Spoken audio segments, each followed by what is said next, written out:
At dawn, the factory floor at Homestead should have been loud with steel and steam. Instead, 10 bodies lay still on the ground, the air thick with smoke and fear. These men had arrived that morning to earn their wages, but by nightfall their deaths would fuel one man's rise to unimaginable wealth. While the newspapers argued over blame, Henry Clay Frick quietly moved forward with the plans for his grand mansion, a palace built not from stone alone, but from the lives lost beneath its foundation. How did a tragedy this public become a fortune this private? The year is 1849. Western Pennsylvania is covered in coal. Beneath the rolling hills and quiet farmland lies one of the richest deposits of coking coal in North America. This coal, when heated in brick ovens, transforms into coke, the fuel that powers steel furnaces. Without coke, there is no steel. Without steel, there is no railroad, no skyscraper, no modern America. Into this world arrives Henry Clay Frick, born on a modest farm in West Overton.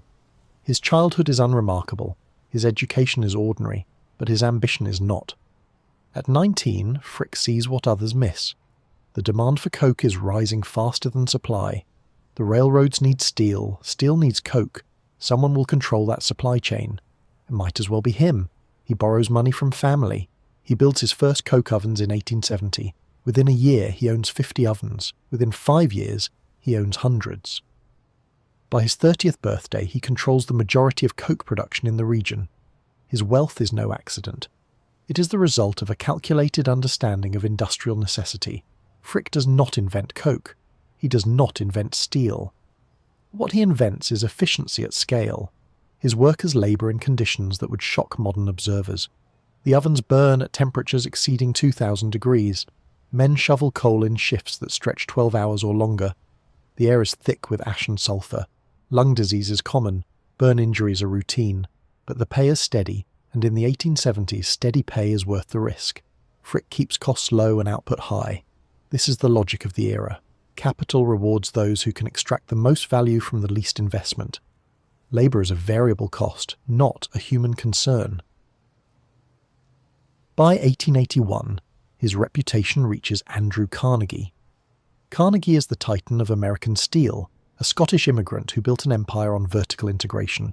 He owns mines, railroads, and mills. But he doesn't own enough coke. Frick does. The partnership is inevitable. Carnegie offers Frick a share in Carnegie Steel. Frick accepts. Within a year, he's not just a supplier, he is chairman. He oversees operations. He sets wages. He decides who works and who does not. The steel mills of Pittsburgh hum louder under his control. The numbers tell the story. In 1880, American steel production totals 1 million tons annually. By 1890, it exceeds 4 million. Carnegie Steel alone produces a quarter of the nation's supply. Profits soar into the tens of millions. Frick's personal fortune grows in parallel. His salary is substantial, but his true wealth comes from ownership. Every ton of steel produced adds to his share of the company. Every efficiency gained multiplies his return. By 1890, he is worth millions, a sum almost incomprehensible to the men shoveling coke in his ovens, and yet he is not satisfied. Wealth alone does not confer status. The Gilded Age operates on a simple principle. Money must be displayed to be believed. The Vanderbilts build palaces. The Astors collect art. The Rockefellers fund universities. A fortune hidden in bank accounts is a fortune wasted. Frick begins to dream of a mansion. Not in Pittsburgh, where the air is grey with factory smoke. Not in Pennsylvania, where his name is tied to labour disputes. In New York City, on Fifth Avenue, among the elite who measure worth in marble and old masters. He purchases land in Manhattan in the early 1890s. The plans are ambitious. Multiple floors, ballrooms, private galleries for the art he's beginning to acquire. A residence that will rival anything in America. A monument to his arrival at the pinnacle of industrial society. The architects are hired, the designs are drawn, the foundation is prepared. But before a single stone is laid, the system that built Frick's fortune begins to crack. The Homestead Steelworks sits along the Monongahela River, 7 miles southeast of Pittsburgh. It is one of Carnegie Steel's largest operations. 3,000 men work there. They pour molten iron. They shape rail beams. They breathe air so hot it scalds their throats. The work is brutal by design. Steel production demands heat, speed, and relentless physical effort. Furnaces operate around the clock. Workers rotate through shifts that leave little time for sleep. Injuries are frequent. Deaths are not uncommon. A man operating a rolling mill might see his co-worker crushed by machinery one day and return to the same machine the next. There is no workers' compensation, no safety regulation, no federal oversight. If you are injured, you are replaced. If you die, your family receives nothing. This is not cruelty for its own sake. It is the logical outcome of a system that measures success in tons produced per dollar spent. Every safety measure costs money. Every reduced shift lowers output. In an unregulated market, the company that prioritizes worker welfare loses to the company that prioritizes profit. Carnegie Steel prioritizes profit. The men at Homestead understand this. They form a union. The Amalgamated Association of Iron and Steel Workers is one of the most powerful labor organizations in America. Its members negotiate wages, shift lengths, and working conditions. For years, the union and the company maintain an uneasy peace. But peace does not last. In 1892, the contract is up for renewal. Frick, now firmly in control of operations, sees an opportunity. Steel prices are falling due to increased competition. Profit margins are thinning. The solution, in his calculation, is simple. Lower labor costs. He proposes wage reductions of up to 20%. He demands longer shifts. He insists on the right to hire non-union workers. The union refuses. The standoff begins in June. Workers expect negotiation. Frick prepares for war. He orders a 12-foot-tall fence built around the entire Homestead plant. Barbed wire is strung along the top. Watchtowers are erected at intervals. Workers begin calling it Fort Frick. The nickname is not affectionate. On June 28th, Frick locks the gates. 3,000 men are suddenly without work, without income, without access to the mills that have employed them for years. The lockout is total, but Frick does not plan to leave the plant idle. He contacts the Pinkerton National Detective Agency. The Pinkertons are not police. They are a private security force available for hire. Their reputation is built on strike breaking. They have broken railway strikes, mining strikes, factory strikes. They are armed, experienced, and willing to use force. Frick hires 300 of them. The plan is straightforward. The Pinkertons will arrive by barge in the early morning hours of July 6th. They will secure the plant. Replacement workers will be brought in under their protection. Production will resume. The union will be broken. The workers, however, are waiting. On the night of July 5th, word spreads that the Pinkertons are coming. Union members and their families gather along the riverbank. Some carry rifles, others carry clubs and stones. Many bring nothing but anger. At 4 a.m, 2 barges appear through the fog. The Pinkertons are aboard, armed with Winchester rifles. As the barges approach the Homestead dock, someone on shore fires a shot. What happens next is disputed. The Pinkertons claim they were fired upon first.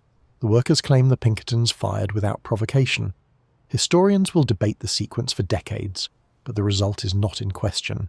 Gunfire erupts. It lasts for hours. The Pinkertons attempt to land. The workers drive them back. The Pinkertons fire from the barges.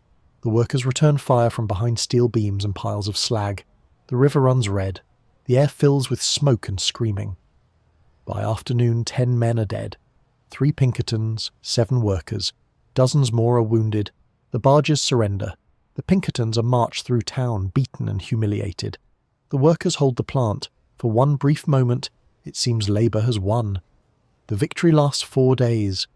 On July 10th, the governor of Pennsylvania sends in the state militia. 8,000 troops with orders to secure the plant and restore order. The workers, exhausted and outgunned, do not resist. The militia takes control. Replacement workers are brought in. Production resumes. Frick, recovering from an assassination attempt by an anarchist, unrelated to the strike, returns to work within days.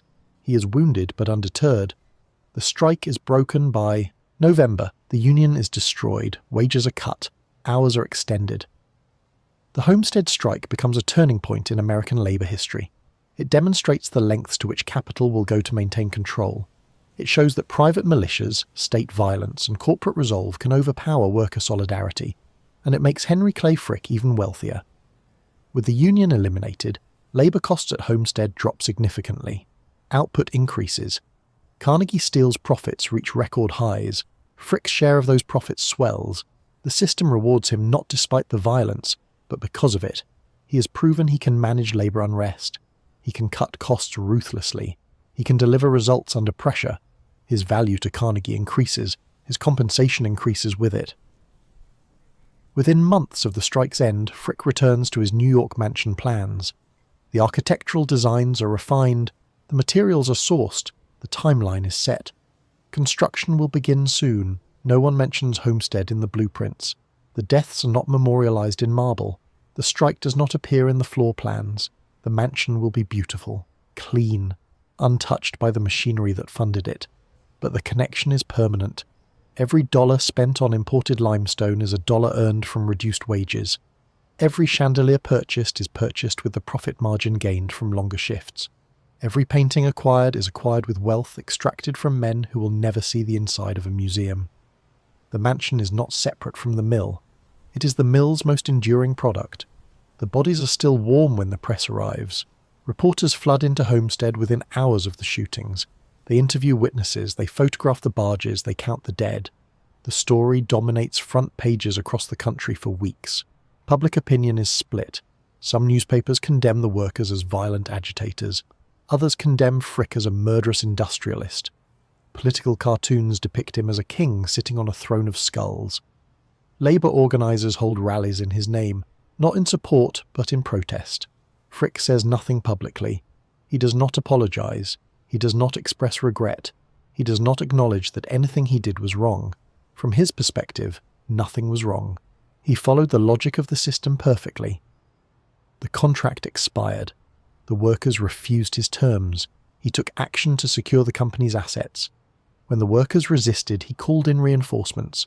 When those reinforcements failed, he called in the government. Order was restored. Production resumed.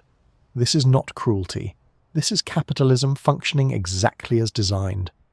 The market does not reward empathy. It rewards efficiency. Frick was efficient. Carnegie's profits prove it. The shareholders are pleased. The dividend payments are generous. By every measure that matters to capital, Homestead is a success. But the men who died do not appear in those measures.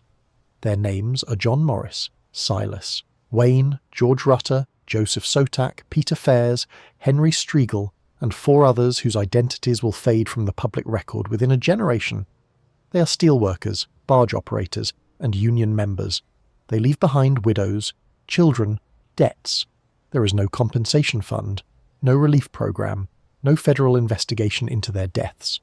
The coroner rules the deaths justifiable in defense of property. The Pinkertons face no charges. Frick faces no charges. The legal system considers the matter closed. The families do not. They hold funerals. They bury their dead in modest plots. They try to survive on savings that run out within months. Some leave Homestead. Others stay and return to work in the same mill where their husbands or fathers were killed. They have no choice. The mills are the only employers. The wages, even reduced, are still wages. To leave means starvation. To stay means swallowing rage and grief and showing up at dawn. This is the machinery at its most efficient. Workers cannot afford to quit. They cannot afford to strike. They cannot afford to resist. The system has removed every alternative except submission. Frick watches this process with approval. He has not simply defeated the union. He has restructured the entire relationship between labour and management. Workers no longer negotiate terms. They accept them. The balance of power has shifted permanently. And with that shift comes profit. Immense profit. Carnegie Steel's production increases by 15% in the year following the strike. Labour costs drop by 18%. Net profit for 1893 exceeds $40 million. Frick's personal share is measured in millions. He uses that money the way Gilded Age fortunes are meant to be used. He buys art primarily, old masters from European estates, Renaissance paintings, Dutch portraits, Flemish landscapes. He acquires works by Rembrandt, Vermeer and Titian. Each purchase costs tens of thousands. Some exceed 100,000. These are not impulse buys. Frick is building a collection with intention. The mansion he's planning will house these works. It will function not just as a residence, but as a private gallery, a place where the wealthiest and most cultured Americans can view his taste, his refinement, his distance from the industrial grime that funded it all. The irony is complete. The same hands that signed the order to lock out 3,000 steelworkers now sign checks for Italian masterpieces. The same mind that calculated wage reductions to the percentage point now calculates the value of brushstrokes by Renaissance painters. This is not hypocrisy. This is transformation. Wealth erases its own origins. The fortune earned in coke ovens becomes the fortune spent on culture. The blood on the factory floor becomes invisible beneath the polish of marble. Frick moves forward with the mansion construction. The architect is Thomas Hastings, one half of the prestigious firm Carrere and Hastings. The design is Beaux-Arts neoclassical, symmetrical, elegant and monumentally expensive. The facade will be Indiana limestone. The interior will feature gilded ceilings, French walnut panelling and custom-designed fireplaces. The estimated cost is $5 million. Adjusted for inflation, this is over $150 million in modern currency for a single residence. But to Frick, the cost is irrelevant. The mansion is not shelter. It is proof that he has arrived, proof that he belongs among the elite, proof that the violence of Homestead, the deaths, the broken union, the public outrage, none of it mattered in the end. He won. The workers lost. The mansion will stand as permanent evidence of that victory. Construction begins in 1913. The timing is notable. 21 years have passed since Homestead. The strike is fading from public memory. The men who died are largely forgotten outside their families. The union is still broken. Carnegie Steel is now part of US Steel, the largest corporation in the world, and Frick, now in his 60s, is one of the richest men in America. The mansion rises on Fifth Avenue between 70th and 71st Streets. Stonemasons carve the limestone. Craftsmen install the woodwork. Art handlers carefully position the paintings. Room by room, the mansion becomes exactly what Frick envisioned. A palace that declares its owner's triumph over everyone and everything that stood in his way. When it is completed in 1914, critics call it one of the finest private residences in America. Visitors marvel at the scale, the elegance, the art collection. They do not ask how it was paid for. They do not think about the men who died so it could exist. This is by design. Great wealth always obscures its origins. The mansion is beautiful precisely because it removes itself from the reality that created it. The steel beams hidden in its structure might have been made by Homestead workers, but those workers will never be acknowledged in the museum guidebooks. The fortune that purchased the land came from reduced wages and broken strikes, but no plaque will ever say so. The mansion exists to make its own history disappear. Frick dies in 1919. He's 70 years old. His estate is valued at approximately $50 million, close to $1 billion in modern terms. The mansion on Fifth Avenue is bequeathed to the public with a specific mandate. It will become a museum. The Frick Collection. This is the final transformation. Private wealth becomes public culture.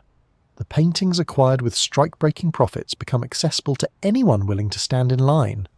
The rooms designed to showcase elite status become galleries where schoolchildren study art history. The mansion opens to the public in 1935. Visitors enter through bronze doors, they walk on marble floors, they view Rembrandt's self-portrait and Vermeer's Officer and Laughing Girl. They admire the garden court with its reflecting pool and colonnade. They leave impressed by beauty. Very few leave thinking about Homestead. This is not an accident. The museum's literature focuses on art, architecture, and Frick's connoisseurship. It describes his eye for quality, his commitment to collecting, his vision for preserving culture. It does not describe the Homestead strike. It does not name the 10 men who died. It does not explain that the fortune which purchased these paintings came from an industrial system that treated workers as disposable. For decades, this version of history goes unchallenged. Museums are not expected to interrogate the origins of their collections. Wealth, once established, becomes its own justification. The mansion is beautiful. The art is priceless. That is enough. But history does not stay buried. By the late 20th century, labour historians begin re-examining the Gilded Age with more critical eyes. They recover the names of workers who died. They document the conditions in mills and mines. They connect the wealth of men like Frick to the suffering of the people who created it. The Homestead strike becomes a case study in labour relations courses. The deaths become data points in discussions of industrial violence. The mansion becomes evidence of how wealth insulates itself from its own moral costs. Activists and descendants of steelworkers begin asking uncomfortable questions. Should we celebrate institutions built on suffering? Does beauty erase exploitation?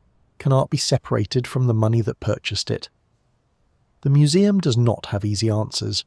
In recent years, it has begun to acknowledge Frick's role in the Homestead strike in some of its programming, but the acknowledgement is cautious, contextual. The primary mission remains unchanged: preserve and display the collection. The tension is unresolved. The mansion is both stunning and troubling. The art is both priceless and purchased with blood. The legacy is both cultural and criminal. This is the machinery at work again. Systems do not disappear. They adapt. The same structures that protected Frick from accountability in 1892 protect his reputation today. The mansion is a museum. Museums are cultural treasures. Cultural treasures are not typically demolished because their founders committed acts we now find reprehensible. So, the mansion stands, preserved, celebrated, visited by hundreds of thousands each year. The men who died at Homestead do not have a mansion. They have gravestones, some of which are now weathered and hard to read. Their descendants are not wealthy. Their names do not appear in art history textbooks. The system that killed them has moved on to new methods of exploitation, but the logic remains the same. Capital accumulates, labour pays. Yet the story refuses to stay buried completely. Every time a visitor learns about the Homestead strike, the connection is re-established.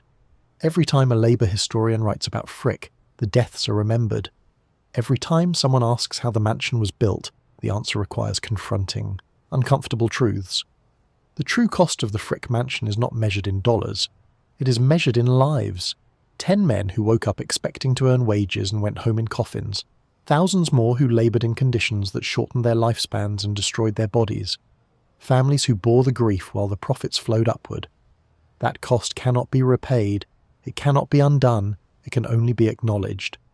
And that acknowledgement is, in itself, a small act of resistance. Every generation that learns this history is a generation that might question the system still in place, might ask who pays for luxury today, might wonder what future museums will say about the fortunes being built right now, in warehouses and factories and fields, on the backs of people whose names we do not know. The mansion is a monument, but not the one Frick intended. It is not a monument to his genius or his vision. It is a monument to the machinery of American capitalism, a system that rewarded ruthlessness, protected wealth, and turned human suffering into architectural beauty. The mansion is beautiful. That beauty is real. But so is the blood that paid for it. Both truths can coexist. Both truths must be spoken. The question is not whether we tear down the mansion. The question is whether we can look at it honestly, whether we can stand in those gilded rooms and say the names of the men who died, whether we can admire the art while understanding its price, whether we can hold both the beauty and the horror in our minds at once, without flinching. That is the legacy. Not the mansion itself, but what we choose to see when we look at it. Not the art, but who paid for it to hang there. Not the fortune, but the bodies it was built upon. Henry Clay Frick believed the mansion would prove he had arrived. He was right. But what he arrived at was not triumph. It was a permanent reminder that American prosperity has always been a negotiation between power and people.